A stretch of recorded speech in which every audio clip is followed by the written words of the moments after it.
إن الحمد لله الذي بنعمته تتم الصالحات الذي علم القرآن وأكرمنا بالإسلام وأنعم علينا بالإيمان نستغفره ونتوب إليه ونشهد أن لا إله إلا الله وحده لا شريك له ونشهد أن سيدنا وسندنا وحبيب طبيبنا وطبيب أرواحنا محمدا عبد الله ورسوله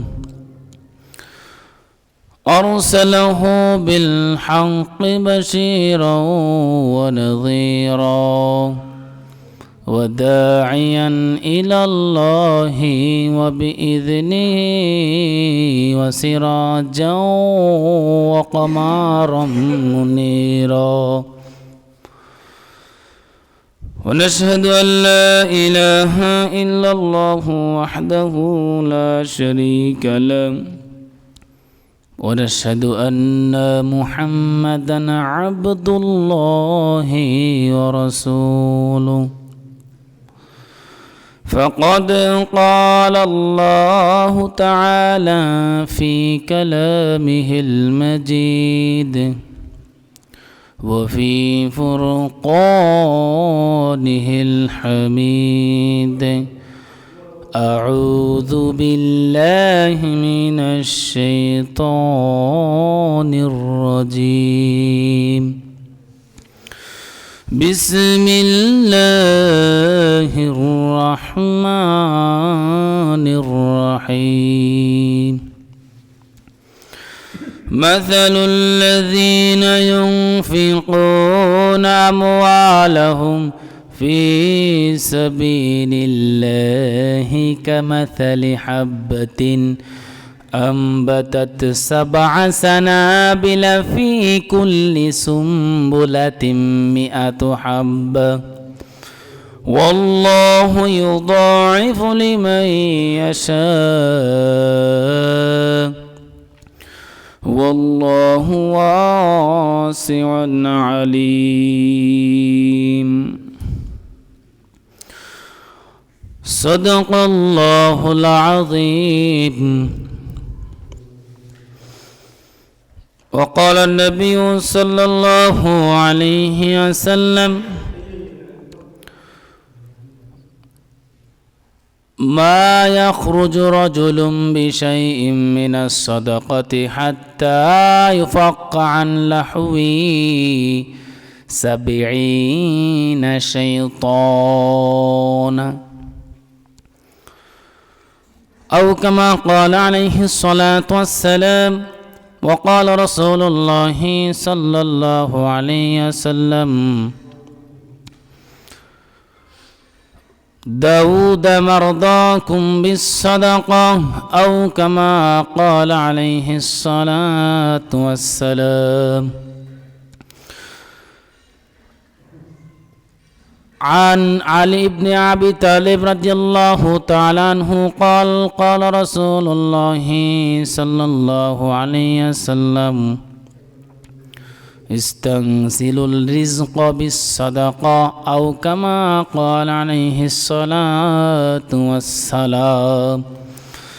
وقال تعالى في شان حبيبه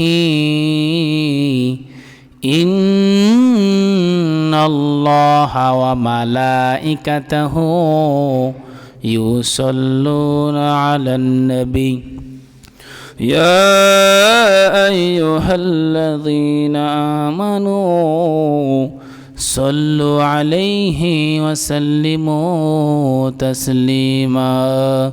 মোহাব্বতের সাথে সবাই আমার সঙ্গে পড়েন, কেউ বসে থাকবে না চুপ করে। আল্লাহুম্মা সাল্লি আলা মুহাম্মাদিন ওয়া আলা আলি মুহাম্মাদ كما صليت على إبراهيم وعلى آل إبراهيم إنك حميد مجيد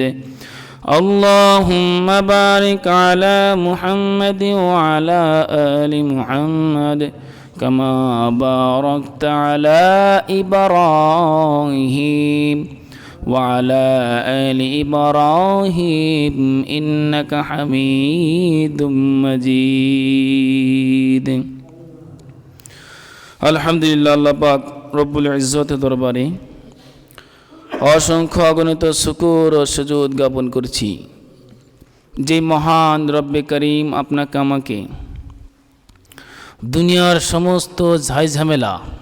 কাজকর্ম থেকে লিপ্ত হওয়ার থেকে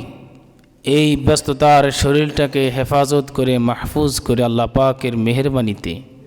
দয়ায় ভালোবাসায় ফজল ও করম দ্বারা যে মহান মালিক আপনাকে আমাকে রুকুর জায়গায় সেজদার জায়গায় ইবাদত করার জায়গায় 10 মায়ের 10 সন্তানকে একত্র হয়ে অল্প সময় কোরআন হাদিসের কিছু আলোচনা হেদায়েতের নিয়তে বলা এবং শোনার নিয়তে বসার তৌফিক দান করেছেন। এই জন্য সেই মহান রবের শানে কালেমাতুর শুকর আদায় করি। সকলের জবান খুলে মানে আওয়াজ উঁচু করে সকলেই পড়ে নিচ্ছি আলহামদুলিল্লাহ। তারপরে দুরূদ ও সালাম এই বিশ্ব সভার সভাপতি মানবতার মুক্তির দূত আফতাব নবুয়ত